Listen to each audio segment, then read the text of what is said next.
Hi,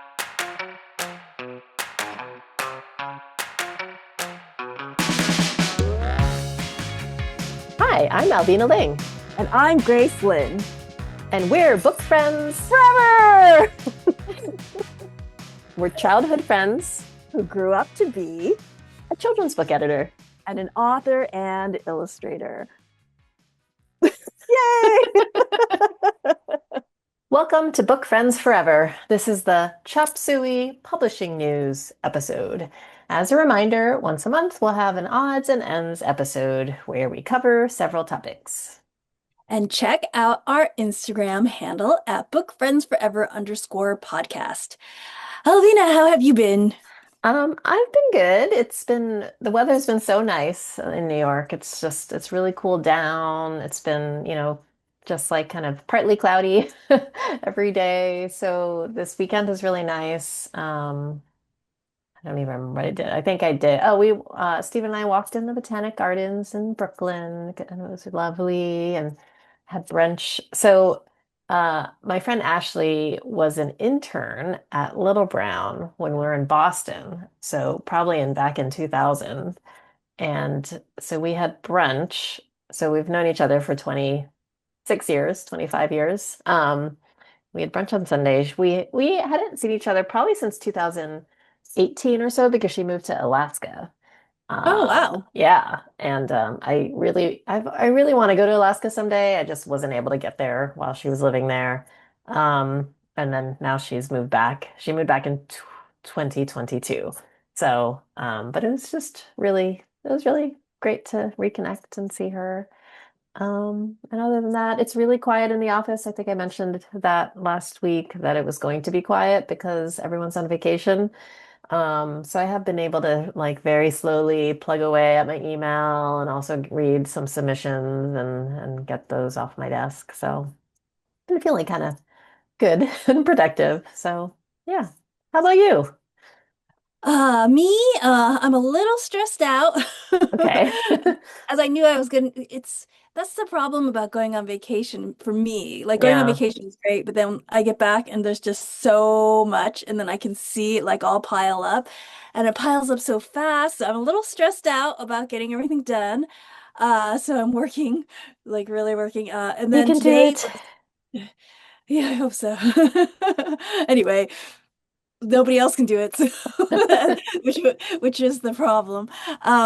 Today was the first day of school, and that's the other thing is like today was the first day of school. So like yesterday we wanted to do all the last day of summer kind of things together. So I had to take more time off, which like I don't regret that, but it is like it does add to the stress.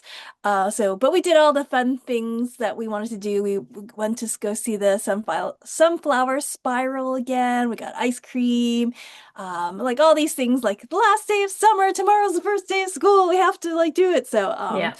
It was super nice. And today was her first day of school, What grade and is she in? she's in eighth grade, so she Oh so my she's like gosh. the big kid in middle school, and so I think she was kind of pretty happy. She made me buy her t-shirt that says "Misery Confusion" on it. She wore it today, and she was very happy. I think it's from an anime or something like that, but it's just like "Misery Confusion." Maybe somebody who listens will be hipper and know what it references. So, It feels very um, emo yes, or very goth. I emo. don't know. And yeah, so just doing all those things and just trying to get work done and stuff. So yeah, a little stressed out, but hope I can get it under control. Yeah. Oh, I guess I should mention that because I did tell you about Invisible Parade last week, but we also had the launch of Invisible Parade by Lee Bardugo and John Nice. Picasso, and that was Uh-huh. on, well, the actual launch was yesterday, which is August 26th. But on Monday, the 25th, John and Lee came into the offices and we had a little office toast and they did a Nice. signing. And then they had an event at the Union Square Barnes and Noble that was wonderful. I mean, it was, I would say, 99.5% adults, even though it is a picture book, but it is I would say I would call it Let's an leave all Bardugo. it's Lee So Bardugo, so I'd call it an all ages picture book. Um, yeah. but there was the Q&A at the end, and the Barnes and Noble bookseller was bringing the microphone around the audience, and towards the end, somewhere in the back, all of a sudden you just hear this child's voice saying, "What's your favorite thing about making books?" And it was so cute. Aw. And it was just nice to So know, sweet. okay, there's at least one child Well, in it's the interesting at audience. these book launches. That's what I was saying about when I did Jeannie's book launch, that there was actually kids in the audience. So often it's It's adults and adults. other writers, which Hmm. is lovely in a different way, but like it is really nice when it's like kids in the audience. You're like, oh, okay, it's not just adults reading, which I think we're going to be talking about later. So Right. No, that's true. And I remember with Chris Colfer, when he first started, we first started publishing the Land of Stories series. Of course, he was just best known for being on Glee. So all of his fans were adults as well. A lot of them kind of, I'd say younger, like in their 20s, but all adults. And it wasn't, I think it was and then book two, it was like a little bit more of a mix. And then by book three, it was mostly children. And that was yeah. really nice to know. Okay, this series has reached Yeah, its that's intended nice. audience. All right. So with Chop Suey's episodes, I feel like we normally pick three topics and then Alison Morris joins us. But there was just a lot of publishing news going on recently. So we just kind of thought we'd just talk about a bunch of different bits of publishing news and bite-sized pieces, I guess. Yeah. So first I would say they're AI related. So, um, let's do the good news first, which is Oh, that a group of book authors has reached a settlement agreement with the AI company Anthropic. oh, Um, yes. so we talked about the case, I don't know, maybe a couple months ago, and I feel like as we were talking about it, I really did not understand the case, but I have a little bit of a better understanding now. So basically, a judge ruled that this AI company, um, it was fair use for it to use the books for, for the AI to learn from. But what was not legal is if it used books that it obtained illegally. So if it had legally licensed the books, or I mean, Purchase the book. unfortunately, if it also meant like if they actually like bought an ebook and then they were allowed to then upload it, because I think they ruled that they're transforming the work in a way that It I was kind of guess like the judge was looking at it as like a researcher. right. Like the If AI is like somebody, a person, and yeah, as long as they don't like if AI was a plagiarize, person and they got all these books to research a topic, then it's fair game. right, But the right, fact that they stole, they right. stole all these books from the bookstore Yeah. without paying for them, That that's was not legal that's and that was illegal. not But allowed. So that's why all of yeah, these authors sued. yeah, And, I remember in the weeks leading up to this result, Anthropic released a kind of a really pathetic statement saying, that basically this would ruin them, that they would go out of business. No one had any maybe they shouldn't sympathy. be in business then. Exactly. So no one really had any sympathy. So I think the fact that they are paying something, and we don't know what, but they are settling at least that they are paying some I mean, damages. That's I mean, it's better semi-positive. than nothing. Better than nothing. Yeah. The also, I mean, I find it depressing, but I will say the other AI news. So Google launched Gemini, which is a Mhm. chatbot aimed at children, which is really controversial. Mhm. Um, but they also launched Gemini Storybook, which is an Mhm. app that offers personalized stories with read aloud narration as an option. Mhm. And they said, like for example, you could say, "Hey, tell me a story about um, astronomy," and then it would come up with a story, a 10-page digital storybook. in any of its 45 language options.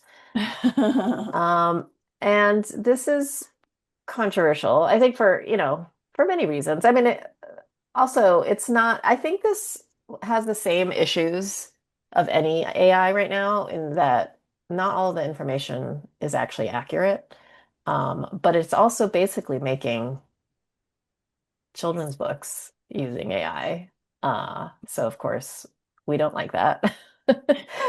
Um, and And there's, yeah, there's definitely, I would say a mixed response, but mostly I negative. think it sounds gross. Yeah. I mean, I think like I said, I know this is a topic we're going to talk about either, but later in this episode, but like it's this idea that spending time with your kids reading is something you really need to get, like you need to optimize and you need to like it's such a pain to share time with your kids and read. So let's get an AI bot to do it for you. It's like, oh my gosh, like I like know. that's And it's also saying like, terrible. oh, like there aren't books that exist already on any of Like, these why don't you topics. go to the library that's Yes. free? Like, because they're like, oh, it doesn't make it, it's not an accessibility problem. I mean, they're trying to make it seem like it's an accessibility problem, but you can go to any library and get a book for free, and You borrow can it get and an read it to your audiobook, you can kid. get an ebook, you Yeah, can you get a get physical audiobook. book. Yeah, you could get to Libby app and get an audiobook. But basically what they're trying to say is like you don't have to spend any time with your kids at all. AI will do it for you. Like, and I just So think that's so sad, you know? yeah, it is really gross. So I'll also share. So there's a Publishers Weekly article. The headline is Google launches personalized Gemini Storybook app to industry concern. So there was in the third paragraph, it says, so far the app has met with.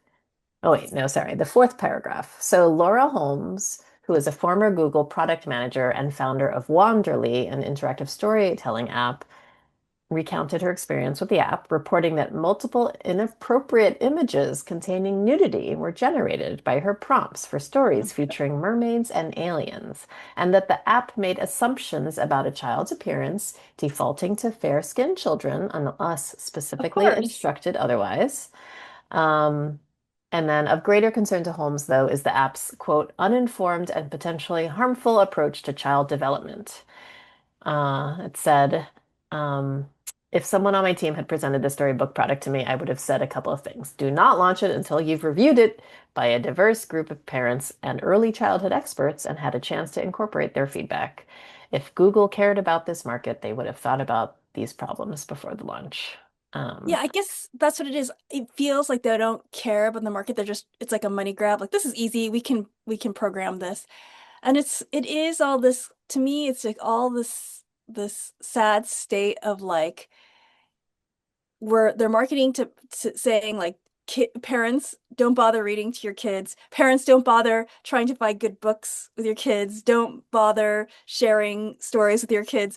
We got an AI bot to take care of that. It's like, okay, like that's like so sad to That me. is that is really sad. This, you know, the article says Google did not respond to a request for comment. In defense of the app, online commentators state that it is still in an exploratory phase, although it is not presented that way in the company's release.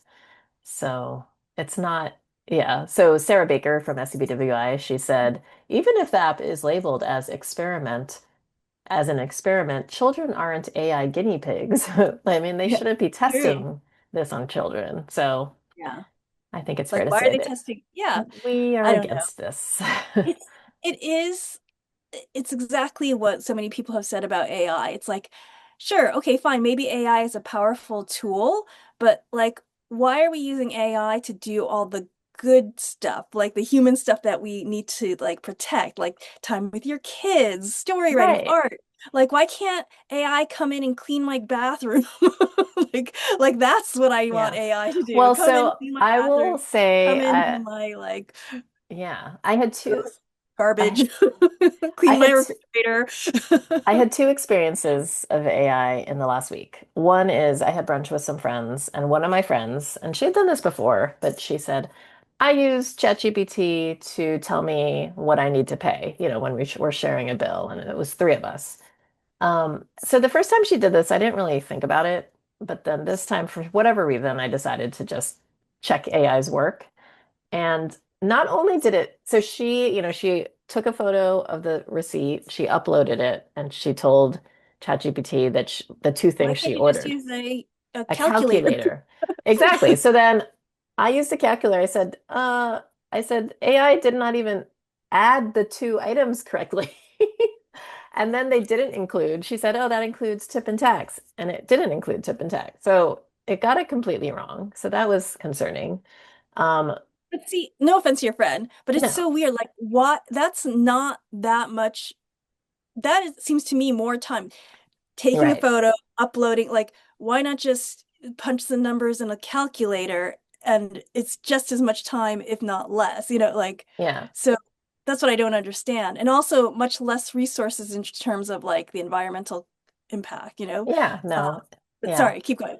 Well, the other, Don't mean to judge your friend. I'm sure like everybody uses it for things like that. yeah. I mean, I don't know. I don't generally use it, but I did. So I had a situation where we have to pay condo fees, and I needed to figure out what percentage, what different. So the condo upstairs pays a different percentage than we do, and I actually don't even know what that percentage is. Like I'd have to dig up the bylaws, and I couldn't find the bylaws. But what I could easily find is our monthly, how much we pay monthly. So I needed to figure out what what percentage less, or I don't even know. Like I was like, if they're paying this much a month and I'm paying this much a month, but we have to pay this much to for taxes, how much should they pay and how much should we pay?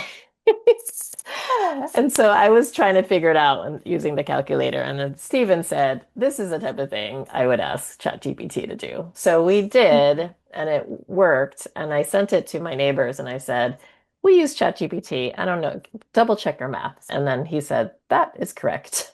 So, but I do feel like it's that kind of thing that I feel like it's more useful for than writing stories that already exist. So Yeah. yeah, Yeah. I do feel I bad that I'm not good at percentages and No, I'm not good at any of that math, stuff and either. I was really I'm like, terrible how do at I do that. this? But we did, Yeah, yeah.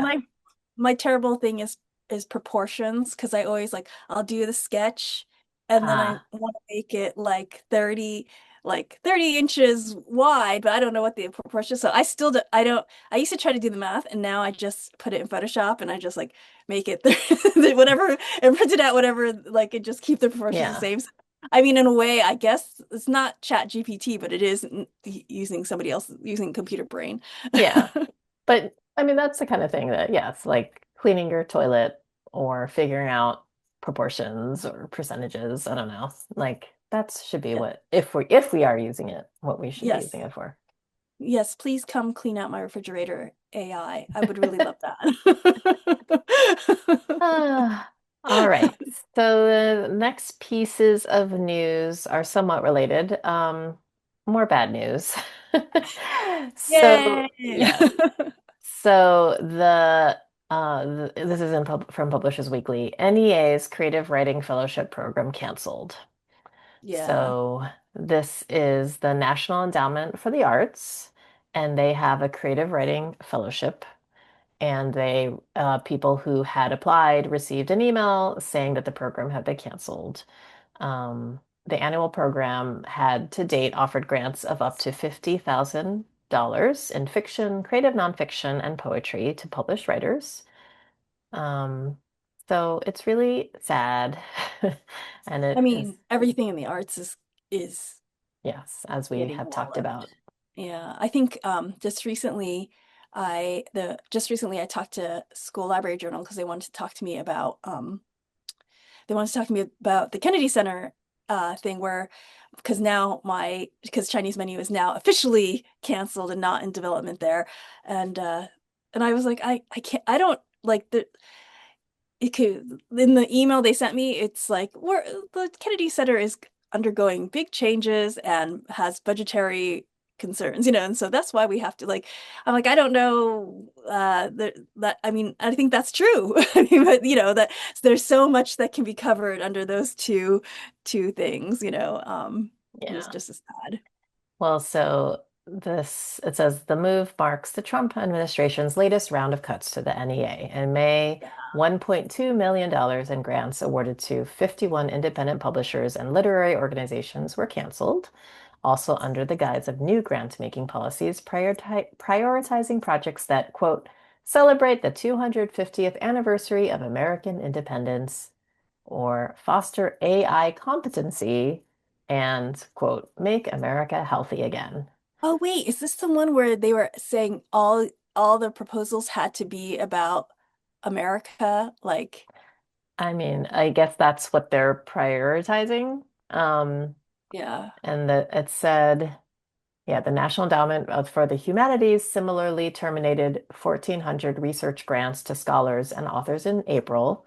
Last month, um, last month, the Authors Guild won its class action lawsuit against the NEH and Doge, with a judge granting a stay on the cancellation of the grants. But I don't know if Yeah. that actually does anything these days. But it's really sad. Your cat's butt is in the bag. Your cat like Yes. Mo's raised, very upset. yes, it was just like this is what I think of it and raised its butt. Oh, Mo. Yes, you should watch on YouTube and see my cat. My cat's butt. In some kind of more positive news, though, so again from Publishers Weekly, prominent kids authors build a low residency MFA program. Yeah, I saw that. That's great. Yes. Um, I think it's like Martha Brockenborough who I did a book with. I'm an Mhm. American about the Kim Ark story, and as well as I think I saw Erin Entrada Kelly and a I couple think she's other. on the faculty, but three high-profile authors, the three main authors who created this are Martha Brockenbrough, A.S. King, and David McInnes Gill. Oh, awesome! But in addition to the three co-founders, inaugural faculty include Tracy Batiste, Anne Davila Cardinal, Erin Oh Entrada yeah, Kelly, yep, Erin Entrada Kelly, Ann Na, and Dashka Schlater.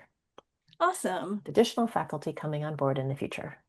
That's great. So yes, so this is a new MFA program. It's headquartered at the University of San Francisco, and the first cohort will begin their studies in June 2026. So the application portal is now open.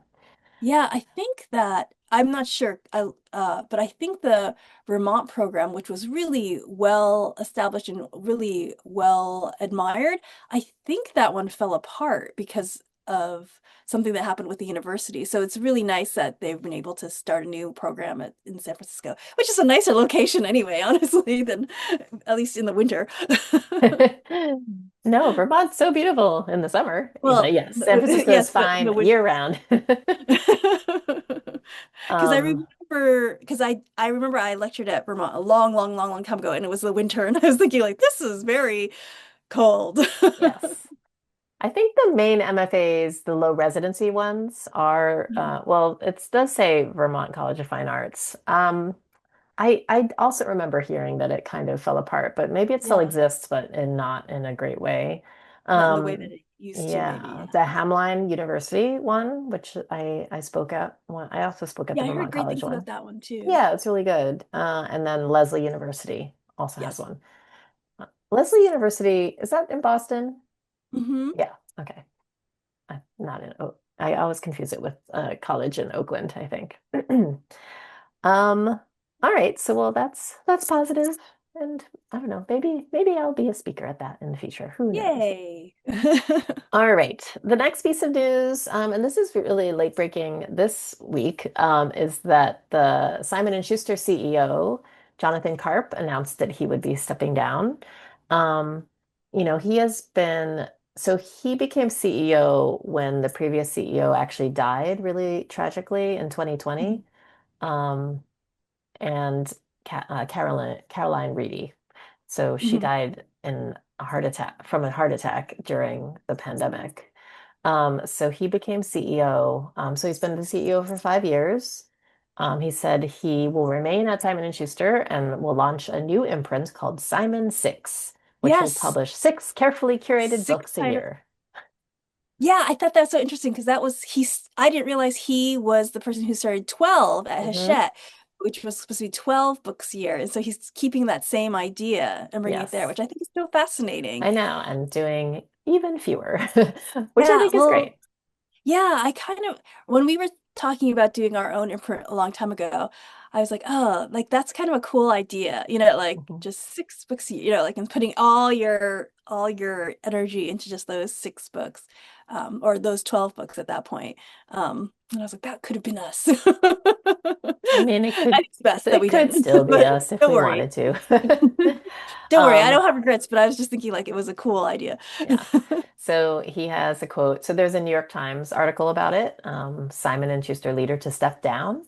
And there's also Publishers Weekly article. But he said, I never saw myself as CEO for life, he said in an interview. It's an interesting job, and I'm grateful to have had the opportunity, but I am an editor and publisher at heart. Um, I think it's interesting because, and I think it's a great, I remember when I was more junior, you don't really think about, oh, like you can pick, some people don't want to be that top job. Yeah. And just seeing the fact that they can kind of take a step back if they, want to. And, I did eventually see that example with Andrea Spooner because she had been our editorial director and kind of pretty much my role. Her title wasn't editor-in-chief, but she basically was editor-in-chief of our department back then. And I think after she had her daughter, she just really wanted to take a step back. And so she took a step back and became senior executive editor for some time. And now she's editorial director again. But I just remember thinking, oh, it's not, you don't have to just keep going up. You can come Yes. back down if you Well, want and a what's different job. interesting about him as CEO is like it's not like he's it's not down. He's just doing a different. It's like pivot almost, like because he's kind of like going to be the CEO of his little imprint. Like Well, I he's don't going to be a know, publisher, which is really different. publisher. I guess that is I guess that Yeah. is When down, you're a but CEO, you are in charge. It's really yes. the whole company and But you. it does show like he's doing what's interesting to him and passion, what he's passionate about. So, which is what you were always talking about when you start retiring, you would be like editor at large, or like so you just do what you're Yeah. interested or what you love, Yeah. kind of thing. So that's interesting. I don't think Yes. that really works for authors and illustrators. Well, maybe. I mean, I guess it's just, but I guess I take it back. I feel like I'm really, really lucky because I pretty much only work on books that I really, really love. But I do think there's a lot of authors and illustrators, especially early in my career that it was like that too. You take whatever you get and you do and you make it work. So maybe that's what it is for authors and illustrators. You get to just do the books that you love, not just take anything people throw at you. Right. And it Especially is illustrators. it is different when you're on salary, versus a freelancer. But I think in theory and the philosophy, I guess, is the same. Hmm. Um, so the Publishers Weekly article says a little bit more about what the new imprint. I think it's interesting that he's announcing this now, and I guess they haven't named a successor yet. Simon Schuster is owned by KKR, which is um, what is that? It's a kind of finance company. And so they're going to be looking for a new CEO. So that'd be really interesting to see. I hope it's a You can woman. apply for it. No, no, but I do hope it's a woman because Caroline Reedy was I think she was, well, the Random House had a female CEO as well, but Would you not want to be anymore. CEO ever? I definitely do not ever want to be CEO. If I could be CEO of my own, like of myself, I guess I can call myself CEO, right? No, that does not appeal to me. I will say there's a interview with oh gosh, the CEO of Macmillan, yeah, John Yeagood, Uh-huh. um, that is with some YouTube channel that I was watching Uh-huh. some of it, and it was kind of interesting. I mean, So what is it about CEO that's not appealing? I have no idea even what a CEO does. So that's why I'm like, what? This, I only have like TV show ideas of what a CEO does. I mean, the CEO runs the whole company. So So everything is it from, too much is it too much responsibility, you think? Or is it just too much numbers? Or is it too much like well, if I don't want to be publisher, why would I want to be CEO? So as a publisher, it's already too much numbers and budget and finance uh-huh, stuff. So uh-huh. CEO is even more of Just even that. more. And also operations and just, Uh-huh. and then also negotiation is one of my least favorite parts of the job. When you're Yeah. CEO, also you're in charge of like, we have to negotiate with Amazon. We have to negotiate a new Uh-huh. contract with Barnes and Noble, all of that. It's just all of that headache stuff, which I remember talking to our former CEO, Michael Peach, and he really loved all that. He really thrived on Oh, that. So interesting. there are people who like to do that stuff. Uh-huh. Yeah, I And can I see will that. and it sounds like Jonathan Karp, didn't necessarily love doing all of that Yeah. himself either, which is why, he is stepping down. I think it's really stressful. And then you do have to make the hard decisions of you're in charge of the entire company's budget. So, as a publisher, you're in charge of your division's budget. And you do have to make the tough decisions about staffing. And if you have layoffs, you have to make those decisions. But if you're the CEO, you're kind of making those decisions for the whole company in a way. You have to make the hard decisions of, return to office or not, go to open plan or not. You know, all the benefits and you're dealing with the numbers. So, and then you're beholden to, the the what's it called? The people who own the stock, the stockholders, the Yes. just money. I don't know. I just feel like it would be hard to manage the personal aspect of it. I mean, I think it's possible, and I think that's what yeah, I think it's possible, but I think it'd be really hard.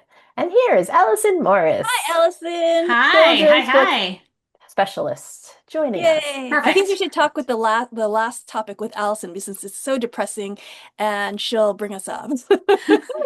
Yes, so we actually we're saving, and I didn't give you a heads up about this, but we're like, let's save these topics to talk about with Allison. So, I love and that I'm like, oh, this could be any number of things right now. I know. Okay, so they're both reading related, and Yes. there's one that was in Publishers Weekly. There was an article called "Study Finds 20-Year Drop in Reading for Pleasure." So it was a report that looked on how reading for pleasure and reading with children fared between 2003 to 2023, and found that only 16% of adults read for pleasure, compared to 40% in 2003. Yeah. So it And then basically fell about 3% annually between 2003 and 2023. And it's really depressing. It is depressing. Although I also feel like, yes, depressing. Sorry, I just adjusted the zoom because I was like, I am way too close to this screen right now. Um, Depressing, but also not hugely surprising. We know how much all of us have been changed by our devices, the proximity to our devices. Um, and I think you have to also then look at sales of books and be like, how different are these numbers? Do they like surveys are also tricky when people are self-reporting? Like, are they buying things and then not reading them then? Or I don't know.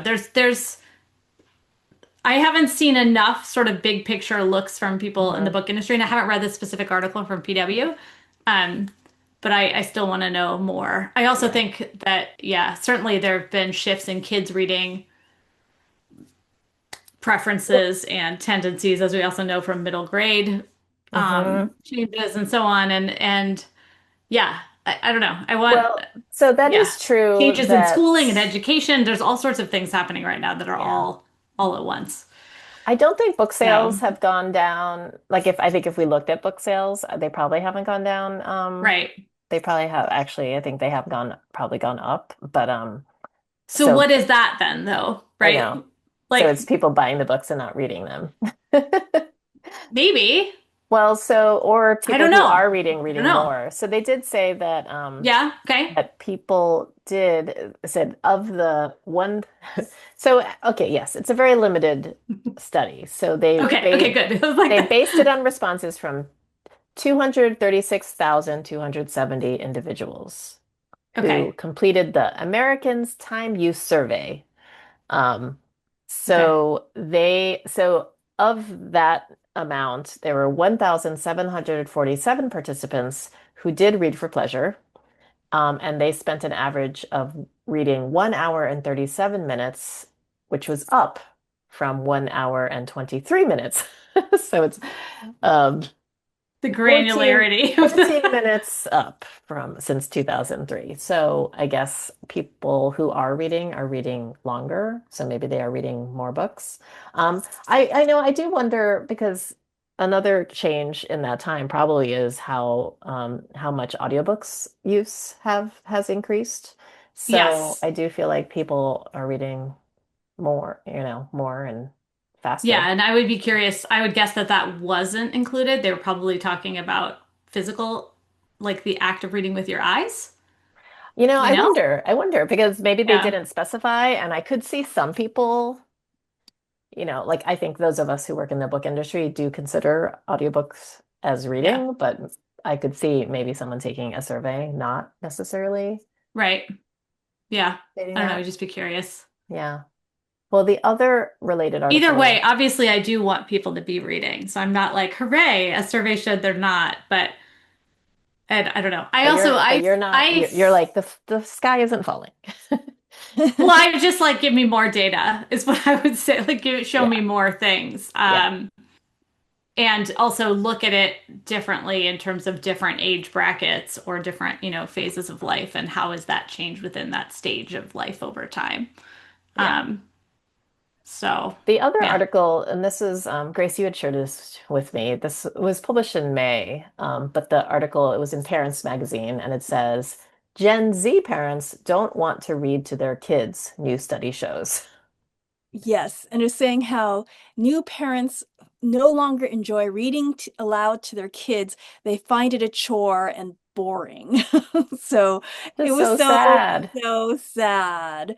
That is Uh, also like who's there? No one's giving them books then that are I don't engaging. know, but That's this ties into the Gemini AI thing that we were talking about earlier, Alvina. It's just like, Yeah. so that's who that is appealing to, is like parents who find reading with their kids a chore. And so they're like, here, chat, here's a AI model to read with your kids instead. And I just think that's just so, so sad. Um, and I wonder how we can change that, if there's any way to change that and how it can change. but also what are the demographics? What's the experience? Are these families that like there was no culture of reading in the household of those parents? Like what's like that's also not a new phenomenon of some teachers just being or some educator, some parents being like, I don't know how to do this or I'm not comfortable doing it or I don't like doing it. Um, Researchers so found much stuff. 20, There's so much performance related stuff also related to reading aloud that some people are just like, I don't know how to do it or I'm not good at it. I don't know. This is where I'm like, you've obviously read the study, Grace. I haven't, or you've read the summary. yeah. It says that But researchers found that 40% of parents do not find reading fun. reading aloud to their kids, they don't find fun. Just reading in general, they don't Ah, find okay. fun. Because those are two different things then, right? So, Reading. yes, Yeah. and that is another reason why they don't want to read aloud to their kids, because it's no fun to begin with to them. So the methodology of Interesting. this is that, again, it's a small sample. This is in the UK as well. So Okay. but it was a nationally representative sample size comprising Okay. 1,596 parents of children aged 0 to 13 and 420 14 to 17 year olds. So I guess they talked to those teenagers directly. So, Yeah. it's relatively small sample Yeah. size, but I guess they were looking at people from across all, I assume, socioeconomic and races and Yeah. I mean, I do think that I have for a very long time felt like we needed bigger, better, more helpful campaigns for parents, more better access to super engaging yeah. titles, and then also how to read aloud to your kids, how to make it fun, that this Yeah. doesn't have to be a chore. And there's certainly like, many institutions who have created things like that, but there's not been one sort of huge campaign around it cohesively in recent years that I'm aware of. And even then, Right. Like the reading is fundamental. how do you reach Reading families rainbow. now, right? It's Yeah. harder than ever to find a concentrated sort of message. There's certainly lots of schools and programs that have worked really hard on family engagement and tried to really boost family literacy, and to some extent with great success within those communities, because Mhm. a lot of those programs are awesome. Um, but yeah, we need more of that on a big scale. And I have no sense of in the If UK only the how that government would differs from fund here. something like that. If only they liked Um, schools, I public mean, schools in particular. Hachette Yeah. is launching, but Yeah. it only launching Raising Readers, but we're putting a letter in the back of books. So I guess we're They have already to have the books to, right. So we're already yes. speaking to the readers, but emphasizing with them how important it is for children to read. That's still It's great. I mean, something. anything you can do to boost awareness of the Hmm. importance and the impact on kids' success overall in life, not just in school, but in life. Yeah. I think there's real value in doing Yeah. that. But yeah, it is. It is hard. Well, I know with oh, the article It's has hard. this interesting little box that says try reading at breakfast, because the idea is that we've always said read at night, and like people are like, I'm too tired to read at night, so they're like, so flip it, maybe try reading at breakfast and then get the day going with it. Like, I thought that was interesting. Like, maybe like it is interesting trying to find a way to habitualize reading with your kids, like brush hmm. your teeth, read a book, like that kind of thing. I wonder if there's something you could do with that. Yeah. Someplace with only the government would be like, read a book while you brush your teeth or something like that, like I something. was just thinking about, I do think that there are more and more people, adults especially, but who are really trying to be conscious of, or just increasingly aware of the screen time that they spend and increasingly disturbed by it. And I just saw something yesterday that was um, doctor's office or someone basically saying that it's hard to get adults to do 30 minutes of exercise a day, but they spend 5 hours and some odd minutes average on their phones per Yeah. day. And Yeah. even just seeing those two things side by side is like, oh, right. What if I just put my phone down for 30 minutes and went for a walk? Like there is some way in which it's just even pointing out these differences in investment in time that makes people more conscious and aware of it and potentially Yeah.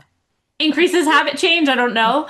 Yeah, I'm just trying to think about, they But always talk yeah, about habits and like how to like start good habits. And I was like, I was like, maybe if it's not breakfast, maybe it could be like bath time whenever you like, because you're always watching, you're like, baby bath time is baby reading time, like I was just trying to think what things that people do all the time that To they pair can it. like, Yeah. to Pairing pair it. things.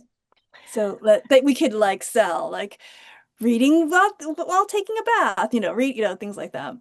Which Yeah. actually I think would work for for babies up to like how I'm trying to think when washing like when do the kids start washing themselves? Like you have to stay with them so they don't drown to like I don't know I would say 3. like 9. I don't know. Yeah. Well, if they but they by then they're taking showers, so like 'cause I guess it's like Yeah.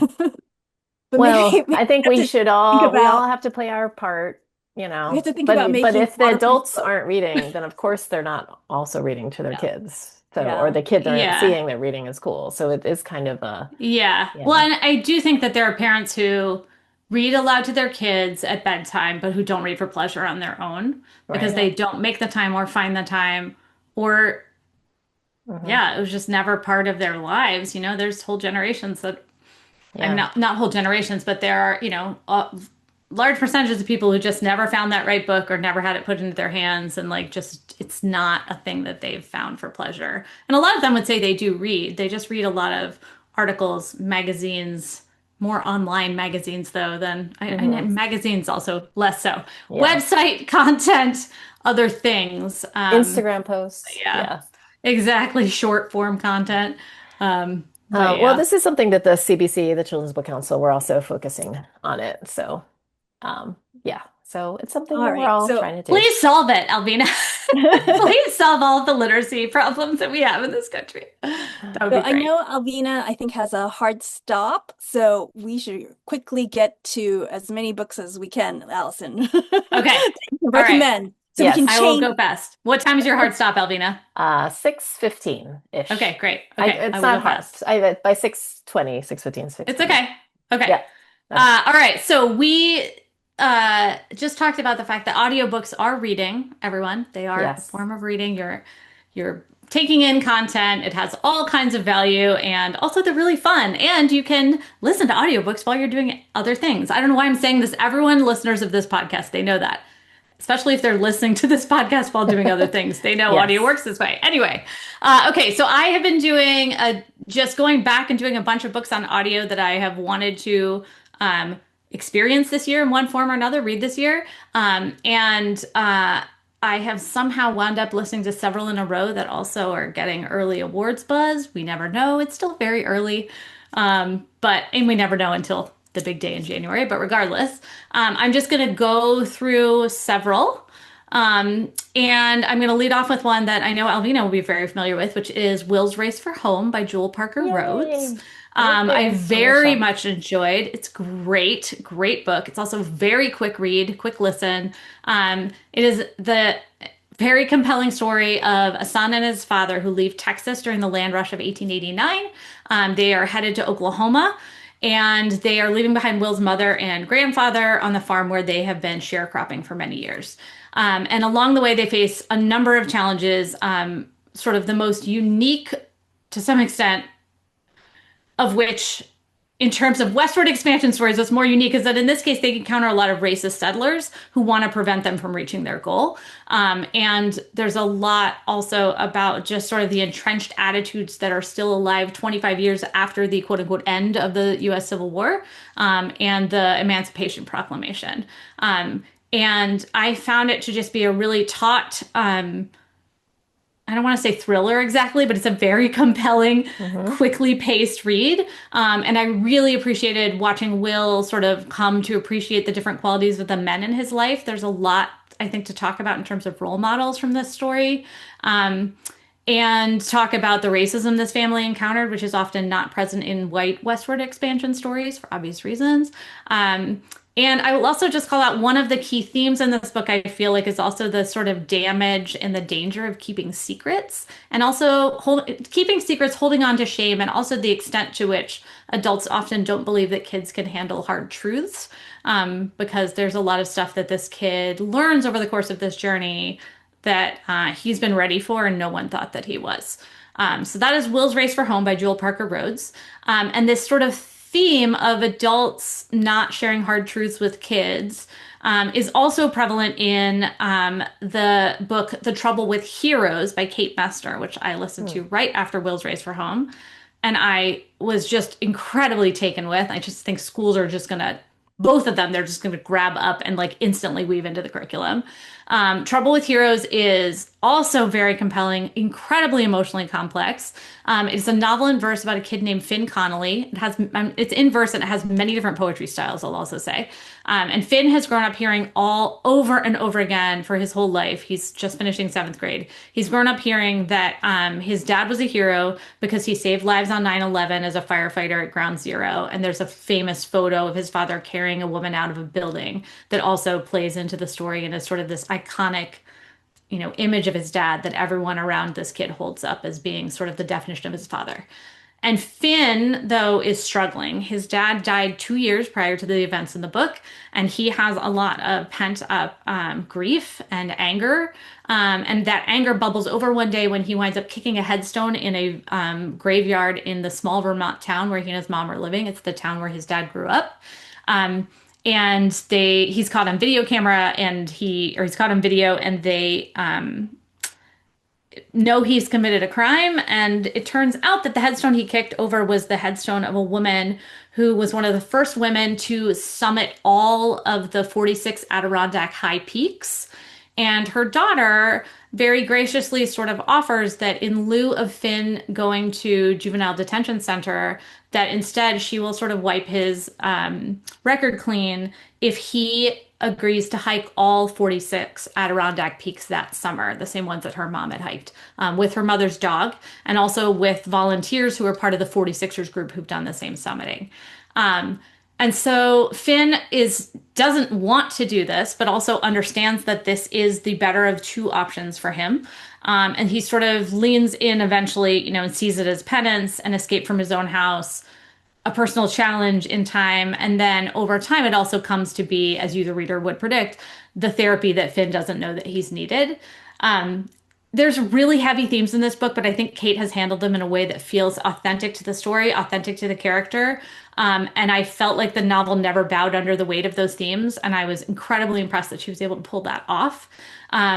So, I mean, it is a book about grief, PTSD, anger management, the healing power of nature, the value of having a project or goal. There's great cross-generational relationships in it. It's also a book very much about breaking the cycle of trauma, about addiction and recovery, role models, as is Will's Ride for Home, being ready to receive feedback, honest conversations, and then, yeah, again, silence around tough topics. There is so much to this book that yeah, highly, highly recommend.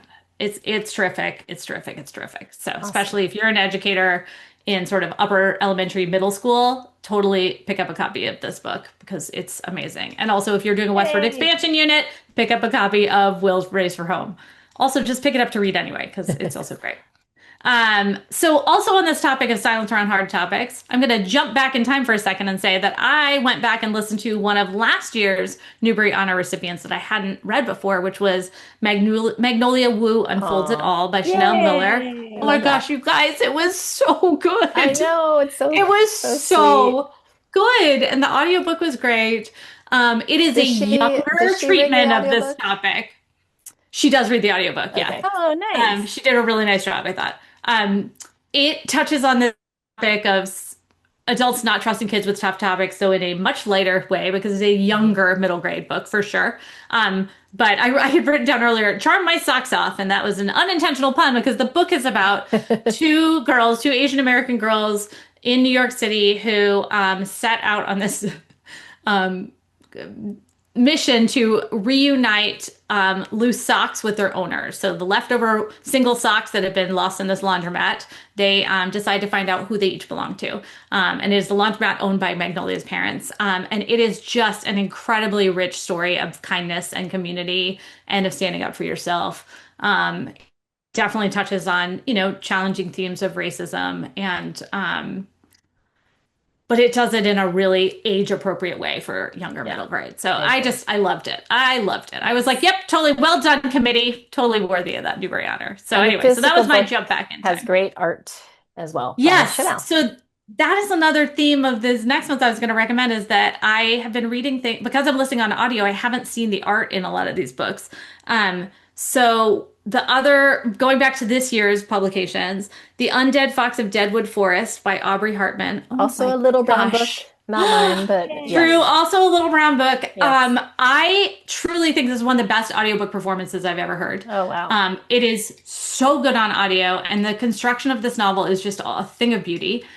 So it's the story of a fox who ushers dead animals to the afterlife, afterlife of their choosing, and about the fact that he essentially loses his confidence and briefly kind of loses his way when he encounters a badger whose path through the afterlife is very uncertain and turns out to be very stressful for our beloved fox in many different ways.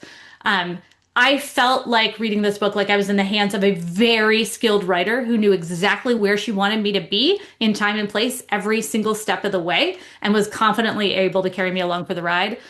It was just, I don't know, it was great from start to finish. Even in times where I felt like I knew where the story was going, it surprised me. Either it didn't take me there or it just had little things along the way that made it feel completely unique in spite of the fact that I knew the end goal here.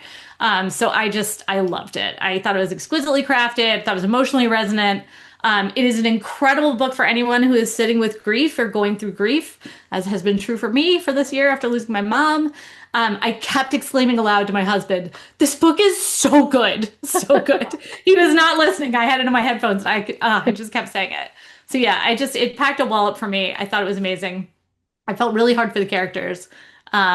And she teased it up to suggest there's another one in that universe coming, and I'm here for it. Can't wait. They're just Um, maybe. Maybe. Okay. Also, I want to do a little side note and say that interestingly, this book The Undead Fox of Deadwood Forest has some surprising and kind of odd things in common with A World Without Summer, A Volcano Erupts, A Creature Awakens, and the Sun Goes Out by Nicholas Day, illustrated by Yaz Imamura. They both have narrators with very distinct voices who speak directly to the reader. At heart, both of them are about these huge philosophical subjects, and they use metaphor to great effect, and both take place in a world without summer. So in the case of the nonfiction book, it's the eruption of Mount Tambora that has upended the world's climate for more than a year, and in Deadwood Forest, it is perpetually autumn. So random observations there. But somehow when I finished Deadwood Forest, I was thinking about the other, and I was like, I don't, these two are weirdly, there are more things in common here than you would ever guess might be true. So that was the the Undead Fox of Deadwood Forest. And then I will also say I listened to Bad Badger, a love story by Mary Rose Wood, illustrated by Julia Gigini. Julia, sorry if I butchered your last name. And I haven't even seen your illustrations because I listened to it on audio, but I will check them out. This is a very different book about a badger. This is a badger who is he thinks he is so unbadger-like that he actually wonders if he is a badger because he lives in a cottage by the sea. He has spots instead of stripes. He drinks chamomile tea. He's very fond of opera, and he just thinks none of these things are what normal badgers would do. But his self-worth is very much changed by an unusual friendship he forms with a seagull. This is another one where the audio reader does just a superb performance. It is short, it is heartwarming, it is supremely satisfying, and it charmed my socks off. Again, there's a lot of my socks just flying off lately. There's also this really funny scene with two private eyes that I think I will just keep thinking about for a very long time that happens in the book, and a very hilariously profound conversation that Badger has with another group of characters, but I will not reveal because it would be a spoiler. But yeah, also I will just say, anyone out there, if you are prone to overthinking, you will see yourselves in this book. So that is Bad Badger, a love story written by Mary Rose Wood and illustrated by Julia Gicchini. And yeah, another book that is being talked about a lot this year because it's great. Yay. So there you go. Rapid fire Thank audiobook you recommendations. so much. Now I'm excited to You're actually welcome. listen to some of these on audio. Yeah, Yeah.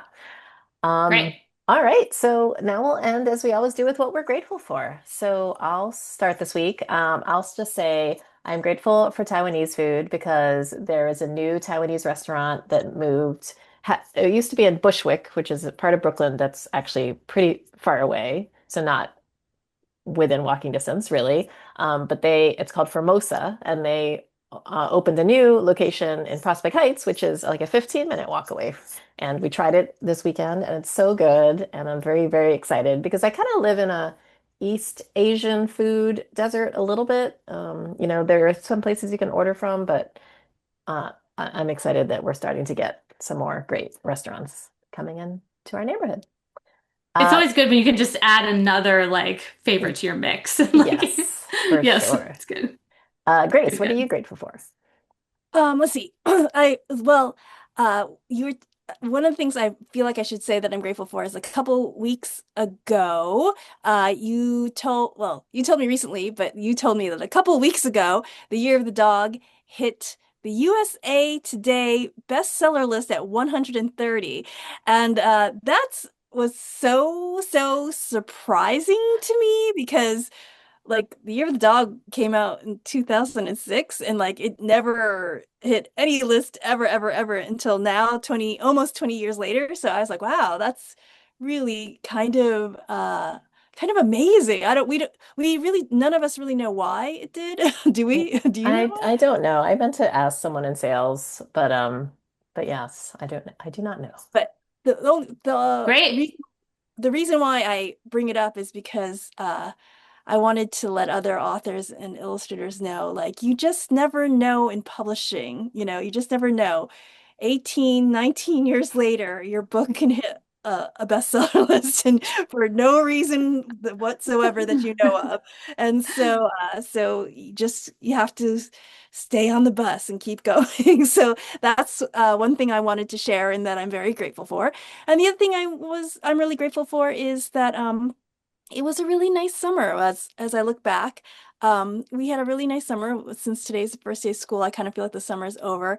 And I know I said I was going to have like a summer of peace and painting. And I don't know if it really was peace and painting. I feel like now, looking back, it was the summer of Agatha Christie because that's what Hazel and I listened to almost nonstop all summer. We listened to all the Agatha Christie books and we watched the Agatha Christie movies, which I have to say, Death on the Nile is particularly bad, the movie, especially after you've read the book, because the book is pretty like it's a real, you're like, oh, but then when you watch the movie, you're like, that's not how it was at all. So skip the Death on the Nile movie, but read the book. And so, but it's been I'm really grateful for having such a fun summer doing that. Allison, All right, what are you? Alvin. Yes, what are you grateful for? Grace, congrats on the bestseller. That's very exciting, especially when it's a surprise. It's always surprising. Super surprised. Totally. I Uh, really feel like it can happen to anyone. If it can happen to that book, it can happen to anyone at any time. That's what I feel like. So I was like telling my friends, like, you just never know. right. Gareth actually found out one of his books had made it onto the bestseller list 7 years ago. And he never knew. He didn't see it at the time because it was like 2 years after the book came out, and then it was like blip, like a few weeks on the bestseller list, and like Candlewick hadn't caught it at the time. He didn't catch it. Like we don't know how it happened, but it was like kind of fun to find it 7 years later. Yeah, So yeah, you yeah. know, you Does he never get know. does he still get to say bestseller like Yeah, sure, Of course. on that I don't know which yeah. title it was, like a New York Times, but like I'm pretty sure it was the Odyssey, but I cannot remember. I can't say Odyssey, that a with New York certainty Times right now, bestseller. but yes, sure. He could have been saying it for 7 years and wasn't, but that's okay. I was trying to figure out how to say this. Also, you guys are gonna laugh because you're always like, you do these heavy things, but I 2 weeks ago flew to Arizona and spent the weekend with the parents and sister of my very dear friend who committed suicide 23 years Oh ago. my gosh. And I hadn't seen them in more than a decade, and it was just so good. It was so good. And I've just been thinking a lot about sort of the impact that other people have on our lives and how much we care about the people who loved the people we love, even if we didn't know them that well, which was sort of the situation for this friend, in terms of my relationship with his family then and even in the recent years. But it was really amazing to spend a weekend getting to know them. And then somehow in my head, that also just dovetailed with I got a text message this morning from a friend of mine who is at Highlights, and she was seeing a presentation by another author who randomly brought up my name and said that years ago I had been a great champion for his work and cheerleader and like really encouraged him to work on a project that was of interest to him. And I candidly don't remember this conversation. And like, I don't know, it's just sort of another example of how we do good things for other people and that pays dividends down the road or forges meaningful connections in relationships or projects. And so yeah, everybody go out there and do nice kind things for other people and just keep being your good self because we need that in this world more than ever right now. Oh, Yeah. But yeah, that's yeah, great. so yeah, Oh, good yes. stuff. I'm glad we We ended end with my summer on your, a high note, hard but high note. So yeah, but I'm also glad we yeah, ended with glad your, I didn't start with that for yes, you. because like, Taiwanese food. Okay. And that was the Chop Suey Publishing News episode. Thanks for joining us, and thanks to Alex at Paceyworks Studio for editing this podcast. Please rate and review us on Apple Podcasts and tell a friend about it. And tag us on social media using the hashtag BookFriendsForever, or send us a message via Instagram at BookFriendsForever_podcast or via our website, BookFriendsForever.com. And please join our Patreon. The link is in the show notes. I'm Alvina Ling. You can find me at Planet Alvina on TikTok and Alvina Ling on Instagram, Blue Sky, and Threads. Allison, where can people find you? They can find me at Alison L. Morris on Instagram. That is the place you're most likely to find me these days. And I'm Grace Lin, and you can find me at Pacey Lin on Instagram and Threads, and author Grace Lin on Facebook and Blue Sky. Have a great week. And don't forget to read. Bye. Yes, read. Everyone read. Yes, read. Read to your kids. Yes, keep reading. Tell everybody else to read too.